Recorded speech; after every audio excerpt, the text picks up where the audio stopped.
Would you walk away from a girlfriend constantly complaining about how different you are? Constantly complaining how different and meaning you've changed and you're not the same, or You're not normal.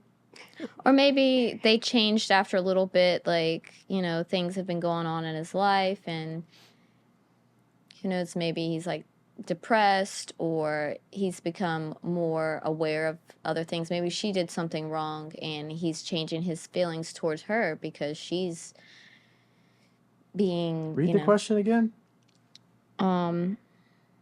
Would you walk away from a girlfriend would you walk away from a girlfriend constantly complaining about how different you are? See, though. So that sounds like his behavior has changed. In other words, when they got together, he was one way, and now they've been together for a while. He's not the same anymore.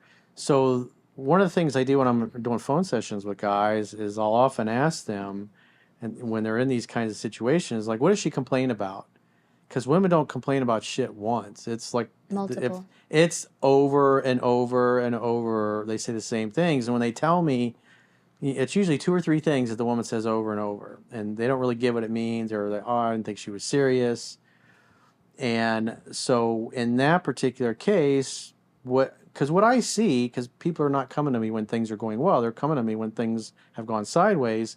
It's the same 2 things over and over and over again. Guys that are married for 30 years, guys that have been dating a girl for 6 months, they all turn women off for the same 2 reasons. The first is once they feel they're out of the courtship phase, they don't date and court her anymore. They think, hey, well, that part of the romance is over and I don't have to do that anymore because now she's mine and we're together and we're a couple. You always have to date and court your girlfriend or wife because women want to be in a love story and they want the love story to be an ongoing thing. So it requires discipline and it requires effort. And you always have to do those things. And the second thing is women don't feel heard and understood. And if your girl doesn't feel heard and understood, they'll oftentimes get mad at you and say, you never listen to me. What they're really saying is that I keep saying the same things over and over and nothing changes. So they feel like you don't listen to them, even though you may be physically present when they're complaining to you. And so guys think, well, I'm here. What are you talking about? I don't listen. I'm listening to you now. What they're trying to say is you may be listening, but you're not hearing them. You're not understanding them. And at some point, every woman's going to tap out. I mean, we talk about this often. Tom Brady and Giselle. The image they presented to the world was like this perfect, idealistic relationship with, the hot cheerleading wife cheering on her 6-time Super Bowl winning husband. Or I'm sorry, he won 7 Super Bowls, didn't he? Because he won with Tampa Bay. Handsome dude, fit, rich, successful, the best at what he does. Nobody's ever come close to accomplishing what that guy accomplished in his career. But despite all of that, the one thing Giselle said was that he just wasn't present. He may have physically been there, but emotionally and mentally, he was somewhere else. And you can only do that for so long, and a woman complains for so long about things till they get to a point where they're like, it's just not going to change. Giselle got to that point with Tom. It's just like, he's not present with me or the kids in the way that she expected him to be. And so now she's pregnant with the jiu-jitsu instructor's baby. Guy that's not even close to the level that Tom Brady was at. But he was there for her. He listened to her.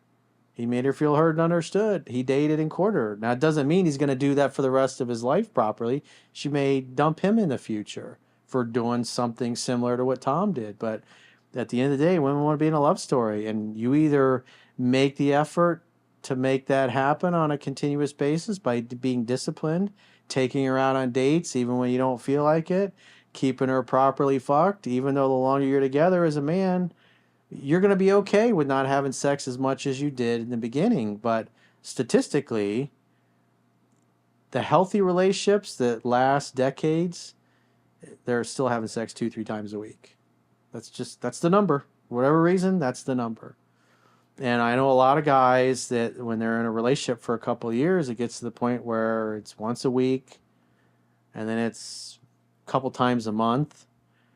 And at that point, they're not dating, courting her, they're not making her feel heard and understood, and they just expect to have access to sex whenever they want. And then at some point, the woman starts to feel like he only wants to have sex with me when he wants a release, and then other than that, he just kind of ignores me. We're like roommates, and you can't do that. If you want to be in a long-term relationship with somebody, you want it to be happy and healthy. You always get a date and court her. Got to keep her properly fucked at least 2 to 3 times a week, and you got to make her feel heard and understood. And if you don't do that, eventually somebody else will. I mean, case in point, again, look at Giselle, the jiu-jitsu guy. She chose a guy that wasn't on the same level as Tom Brady because he was present with her. Now, it doesn't mean they're going to live happily ever after forever and ever, because it definitely looks like she cheated on him. Yeah. And then from what I've heard through the grapevine, that's definitely what happened. Yeah.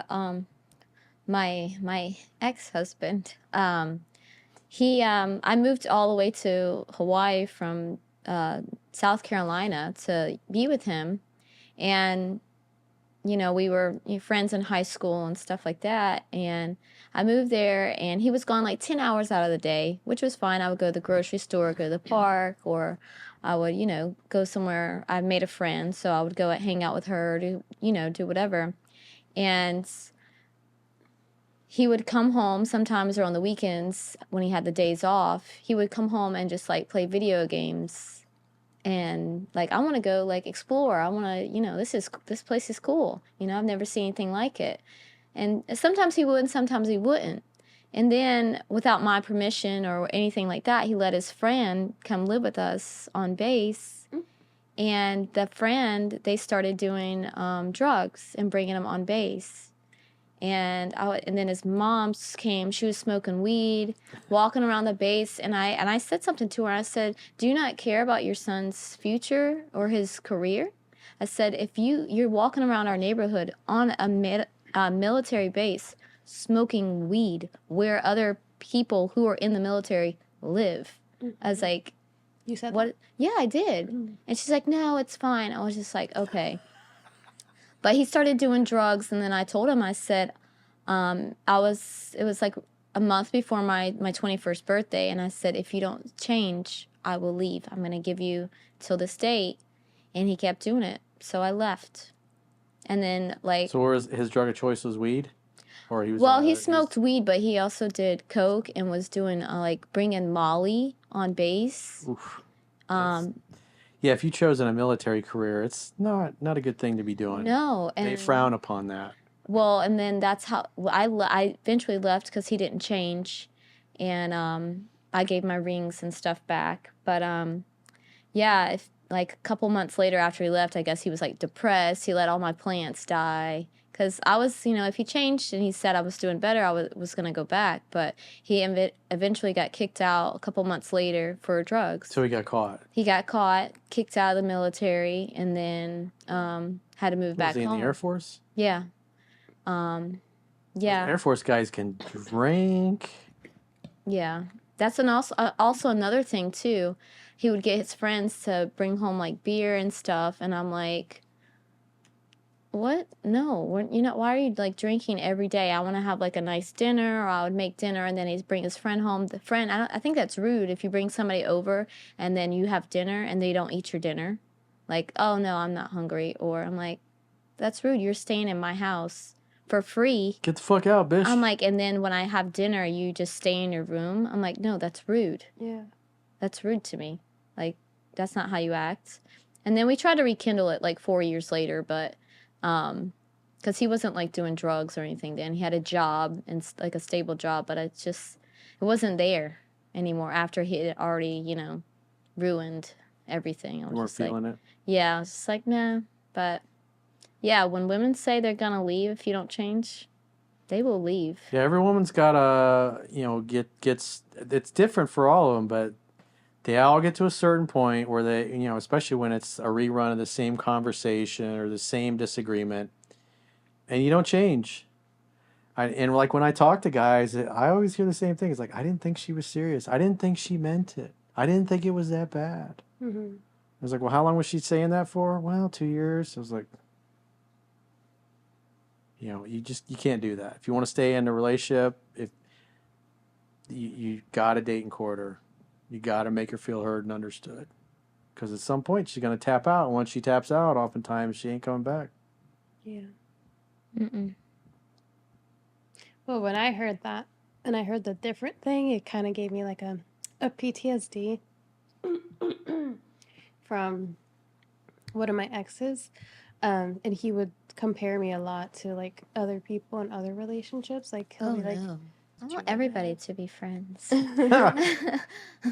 My girlfriend, Caroline's friends are off limits to her she boyfriend. adds like, if I'm dating someone, and we've been friends since 8th grade, she'll add them. Mhm. I mean, if we break up, she's not like she's gonna delete them. She don't give a shit. And then I'm like, he's like, I'll see that she liked one of his posts or something like that, but it's like, Mhm. Jack doesn't usually post, and if he does, it's something with me. Mhm. So she'll like it or whatever. And like, he's like, a lot of my girlfriends are friends with Jack, and they'll text him and say, hey, and they'll come upstairs or whatever and help him out, or he'll help her out or whatever. Like, we're all friends. Because, I mean, he doesn't have that many people to like talk to, so my friends are his friends.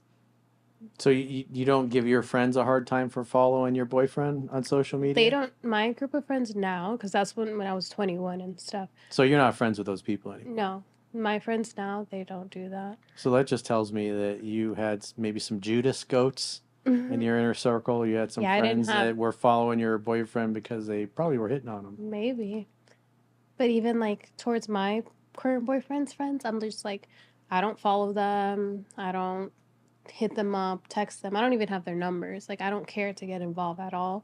But when we're all together, obviously I'm friendly. I'm like, hey, what's up? Because we're there together. But I have no business texting my boyfriend's friends, and he doesn't have any business. That's more of like a loyalty issue. Yeah, loyalty. So you took it as if your girlfriends back then followed your boyfriend that you were dating, and then he followed them back. Probably they're talking through each other's DMs. Maybe. It's just like a lack of And respect. so you had people in your inner circle that you didn't really trust. They weren't really good people. Yeah, probably, yeah. I just don't like it. I don't see a point. I don't like it. Yeah. I don't like it, Corey. All right. I can see your point of view on that, because girls can be shysty. Yeah, that's why I only strictly use social media for business, nothing else. I don't ever post anything personal. My Facebook, many years ago, when I first got a Facebook account, I uploaded a bunch of pictures that were like high school pictures and some things I had scanned just because of the, old friends from high school and stuff. But I never uploaded anything. It's like, I don't want people up in my business. And again, I look at social media as an advertising tool for my business and nothing more. I have a few accounts that I may follow on Instagram, some gun accounts, friends of mine or whatever. But other than that, it's like I hardly ever go on there.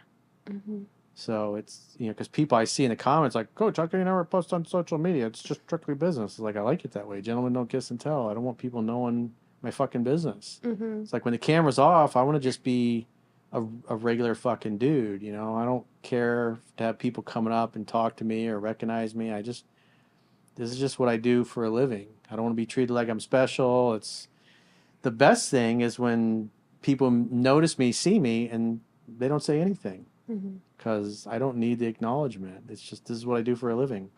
And then when the camera's off, it's like, I'm just a normal fucking dude. I had an ex that was like that. Like 5-6 years ago. If we like went on vacation or anything like that, he's like, don't post me in any pictures, because he wasn't really big into, he was like, it's like 50 something. He wasn't big into social media anyways, but he's like, nobody needs to know what we're doing. If you take a picture or whatever. That's why they call it your private life. Yeah, your private life is your private life. The world doesn't need to know everything about you. Yeah.